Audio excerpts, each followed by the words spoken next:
This was not just a landing. This was a spacecraft falling back to Earth at insane speed. We are anonymous. We are the voice that watches the spectacle, strips away the noise, and tells you what really happened when history came screaming back through Earth's atmosphere. This is Anonymous Reveals, the historic Artemis re-entry that sent a spacecraft racing toward Earth at 24,000 plus miles per hour. And what you're about to hear is not fiction, not hype, and not nostalgia alone. It is the story of a spacecraft, a crew, a recovery operation, and a return to Earth that looked like it came straight out of the Apollo era, even as it marked humanity's first crewed lunar flyby in more than 50 years. Artemis II was an approximately 10-day mission around the moon, carrying Reed Wiseman, Victor Glover, Christina Koch, and Jeremy Hansen, and NASA scheduled the mission to end with a Pacific splashdown off the coast of San Diego. So let's walk through how this went down. For those who did not see it, there was video of the recovery scene, and the first thing to understand is this. The ship was already out there, about 60 miles off the coast, waiting as the capsule splashed down. That recovery ship had been in position for a while, holding roughly 1.5 miles to 2 miles away from the actual capsule. The Navy divers were out there immediately, because that is the first real hands-on step. They moved in, just like in the old days, and put flotation around the capsule to stabilize it. Then the medical team went in to observe the astronauts and make sure they were okay. And that may sound routine, but there is a detail here people often miss. A former astronaut explained that the splashdown phase, the motion of going up and down in the ocean, can make astronauts sick almost right away. It sounds ironic, because NASA does not choose people with weak stomachs. NASA hires astronauts who do not get seasick, people strong enough to handle the violence and disorientation of spaceflight, and yet this part, floating in the ocean after re-entry, can still be the moment when nausea hits. From there, the sequence stayed methodical. The divers opened the hatch, the floats kept the capsule upright, and the medical team checked whether either astronaut needed priority extraction. Then they were brought out of the capsule, moved onto a float raft, and from that raft to a helicopter. The helicopter would carry them back to the ship, and then the process would repeat for the last two. It was the same cycle over and over. Video showed the astronauts taking pictures with members of the crew on board the ship, and the whole operation kept going back and forth for maybe 2 to 2.5 hours. At that moment, there still had not been confirmation that the astronauts had been lifted off the ship for the trip back to San Diego. The live pictures still showed the helicopter there. So the assumption was that they had not left yet. And what made the whole scene even more astonishing was the location. They were only about 60 miles off the California coast, with the Santa Catalina sitting almost halfway between mainland Los Angeles and where they were. That was not luck. That was precision. That was the result of guiding the spacecraft back to exactly where it needed to be, so the crew could get onto land quickly after one of the most violent phases of the mission. NASA has long said Orion is designed to splash down roughly 60 miles off California and to slow from nearly 25,000 miles per hour to a gentle ocean landing through a tightly choreographed parachute sequence. And then there was the visual of the descent itself.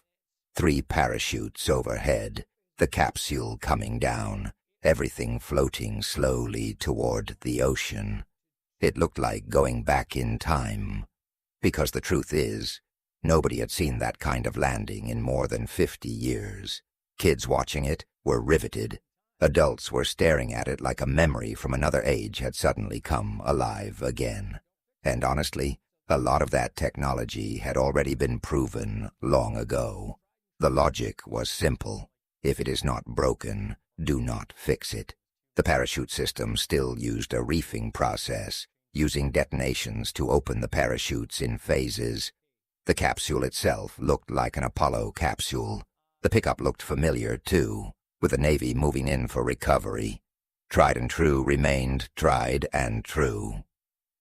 Even from Artemis 1 to Artemis 2, NASA clearly did not rush to reinvent what had already worked.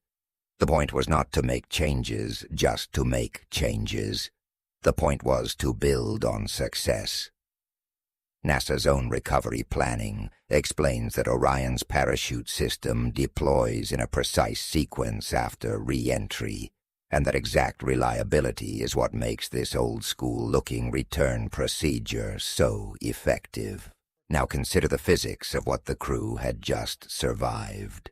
Re-entry begins around 400,000 feet. Around that point, or just after the spacecraft re-enters, it is moving at 24,661 miles per hour. Put that into perspective.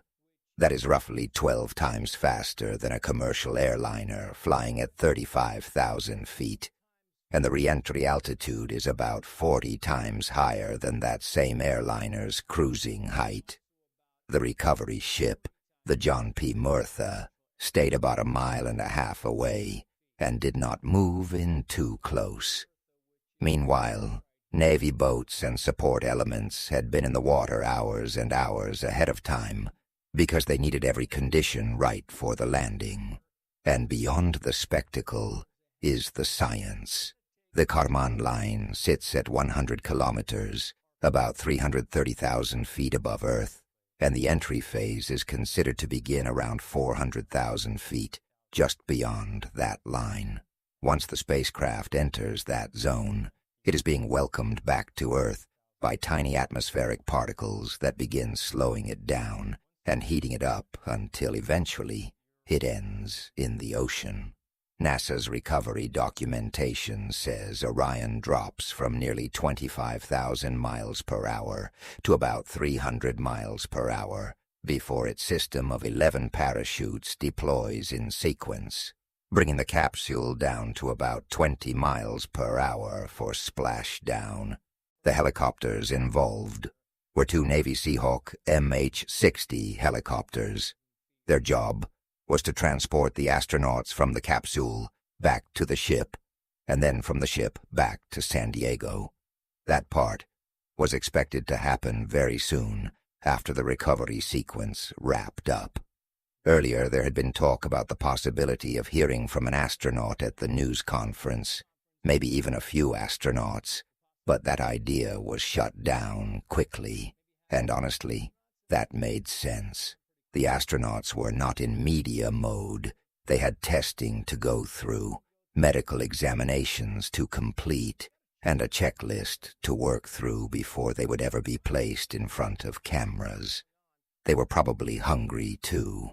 A lot was happening behind the scenes before anyone would think about parading them in front of the press. One major difference from the Apollo era, though, was the absence of quarantine. Back then, astronauts returning from a mission like this would not be seeing their families for another couple of weeks. Now the expectation was that they could probably see them the next day in Houston. That is a very different homecoming from the old days. And then comes the bigger question: what happens next for the crew? Will some of these astronauts fly again on future Artemis missions? Is it a rotation system? Does somebody move up? Does the commander continue? Or does another astronaut? Anonymous reveals this because someone has to say it plainly.